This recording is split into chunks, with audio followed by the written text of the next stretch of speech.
안녕하세요. 3월의 첫날입니다. 3월 하면 뭐가 떠오르세요? 싱그런 봄이 떠오르지 않나요? 여기저기서 봄꽃이 피고 날씨가 따뜻해질 텐데 우리 모두 은혜와 사랑이 더욱 꽃피는 그런 3월이 되었으면 좋겠습니다. 오늘도 같이 말씀을 나누고 기도할 텐데요. 오늘은 마태복음 19장 1절에서 12절의 말씀입니다. 그 중에서 4절, 5절, 6절의 말씀을 읽겠습니다.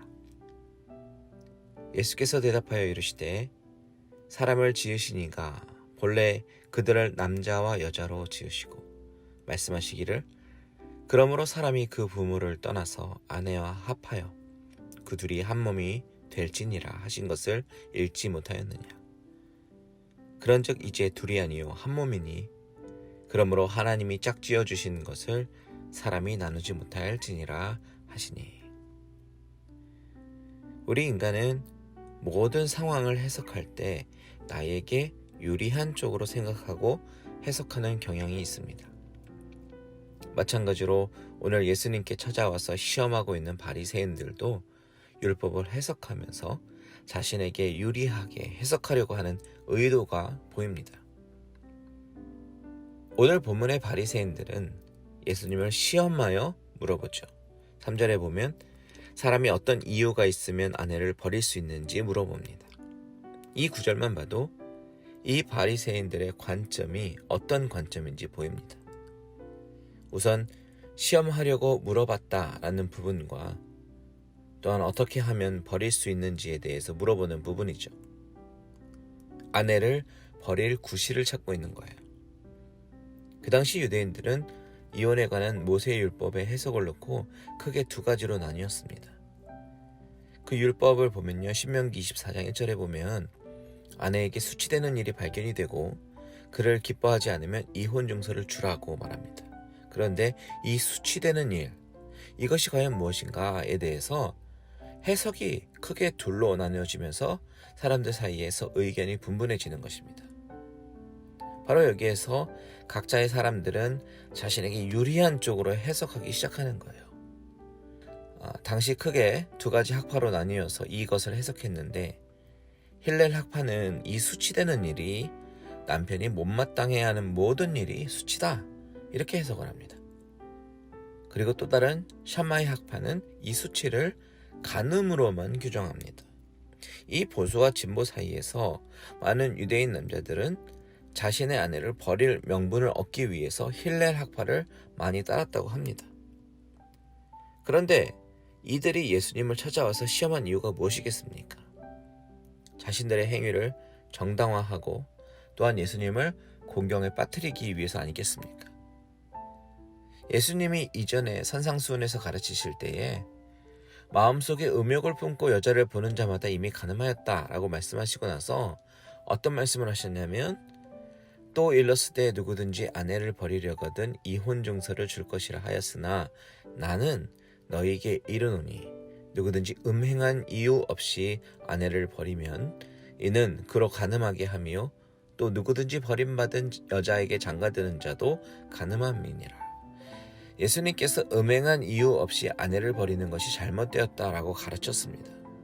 그것을 기억하고 있는 바리새인들은 오늘 본문에서 어떤 이유로 아내를 버리는 것이 맞느냐, 모세율법에는 이렇게 수치되는 일이 발견되면 이혼 증서를 주라고 하지 않았는가, 이런 논리로 예수님께 접근해서 예수님이 이혼은 나쁜 것이다, 이혼은 하나님의 뜻이 아니다 라고 말을 하면 모세율법과 상충되는 것이고, 이혼에 대해서 찬성하는 쪽으로 가면 이전에 하시던 말과 상충됨을 지적하려고 했던 것이죠. 게다가 그 당시 분봉왕 헤롯이 헤로디아와의 불법적인 결혼을 가지고 회개하라고 외쳤던 세례 요한이 죽었던 것처럼 예수님께서 그렇게 보수적으로 말을 하면 헤롯 왕의 일을 정죄하는 일이 되니까 그런 식으로 공경에 빠뜨리려고 했던 것입니다. 그때 주님의 대답이 무엇입니까? 창세기의 말씀으로 돌아가서 하나님이 본래 사람을 남자와 여자로 지으시고 사람이 부모를 떠나 한 몸을 이루리라 하는 것이 하나님의 본래 의도고 계획인데, 사람이 자신의 정욕과 욕심에 이끌려서 하나님께서 한 몸이 되게 하신 것을 나누면 안 된다라는 말씀을 하시죠. 그러니까 이 바리새인들은 모세 율법 이후의 일들을 이야기하고 있지만, 주님은 모세 율법 이전에 있었던 창조주 하나님의 섭리와 가정을 향하신 뜻을 말하고 있는 것입니다. 즉, 이혼이라고 하는 것은 바리새인들이 착각하는 것처럼 모세의 율법에 있으니까 마치 하나님의 명령인 것처럼 생각하고 있지만, 하나님은 이혼을 명령하신 적이 없으시다는 것이에요. 다만 모세의 율법에 있는 내용은 인간의 완악함으로 인해서 아내의 버림을 허락하신 것이라고 분명히 말씀하십니다. 8절 보십시오. 예수께서 이르시되 모세가 너희 마음의 완악함 때문에 아내 버림을 허락하였거니와 본래는 그렇지 아니하리라. 이들은 자신들이 아내를 기뻐하지 않고 버리기 위한 명분을 찾고, 그런 관점에서 율법을 해석하려고 하고, 또 헤롯도 마찬가지로 자신의 정욕대로 남의 아내를 빼앗아 자신의 아내로 삼았는데, 주님께서 분명히 가르치시는 것은 하나님의 오리지널 플랜은 그것이 아니라 한 몸을 이루는 것이다 라는 것을 말씀하십니다. 여러분, 이 가르침이 우리에게 왜 중요하냐면, 첫 번째는 우리의 가정이 하나님 안에서 중요하기 때문입니다. 가정이 점점 더 쉽게 파괴가 되고, 게다가 동성애 옹호자들로 인해서 하나님이 원래 남자와 여자를 지으시고 한 몸으로 이루게 하신 그 말씀이 파괴되는 이 시기에 믿음의 가정들이 더욱더 든든하게 서 나아가는 것이 얼마나 중요한지 모릅니다. 그런데 여기서 한 발자국 더 나아가서 주님이 이 부부의 관계를 강조하신 이유에 대해서 생각해 보면요, 주님과 교회의 관계는 부부의 관계와 같기 때문입니다. 신랑 되신 주님을 믿고 따르는 믿는 자들의 모임 교회는 주님의 신부입니다. 이 관계가 결코 서로의 욕심과 편의에 의해서 제정의가 되고 쉽게 갈라설 수 없는 관계라는 것을 주님이 말씀하시는 거예요. 주님 이외에 우리가 신랑으로 섬기는 것은 다 간음입니다. 우리가 가늠한 자이지만 하나님은 호세아 선지자가 고멜을 데리고 올 때 값을 지불했던 것처럼 핏값을 지불하시고 우리를 다시 당신의 신부로 삼아주셨습니다.